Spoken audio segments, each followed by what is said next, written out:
Christ Triumphant, July 26, Daily Devotional by Ellen G. White. At last we shall see the King in his beauty. To him that overcometh will I give to eat of the tree of life, which is in the midst of the paradise of God. Revelation chapter 2, verse 7.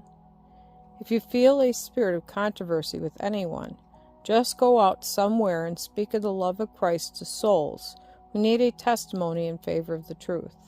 Speak of the loveliness of Christ, and the wicked spirit that has been in your heart will depart. What we need is an experience in overcoming the enemy, and in clinging to the mighty one. We cannot afford to lose everlasting life. I must tell you that heaven is to be sought for, to be prayed for, to be worked for. We cannot, with our unconverted traits of character, drift into heaven. Do not spend time in controversy with those who bring up objections, for the enemy will suggest to other minds enough to occupy your time in combating them. Your strength is to keep to the affirmative. When the devil met Christ in the wilderness, Christ did not enter into controversy with him. Satan tempted him to perform a miracle to create bread.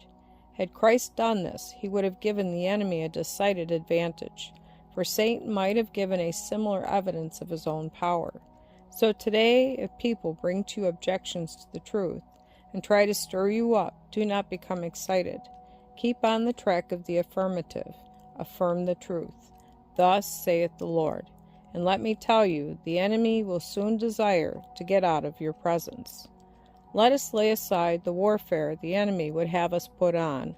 Let us begin to work in earnest to overcome our hereditary and cultivated tendencies to evil.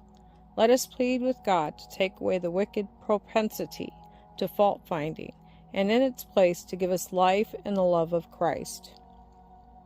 We have a heaven to win, and Christ wants us to have it. He died that we might have it. Every soul who is saved in the kingdom of God will give the glory to Him, not to any human being. Christ will open for us the golden gates. He will invite us to enter. And we must enter heaven here below, or we shall never enter the heaven hereafter. Right here on this earth, we must begin to live the life of Christ, and then it will be a heaven to you, and it will be a heaven to those who associate with you. And at last you will see the King in his beauty. You will behold his matchless charms, and touching the golden harp will fill heaven with music and songs to the Lamb.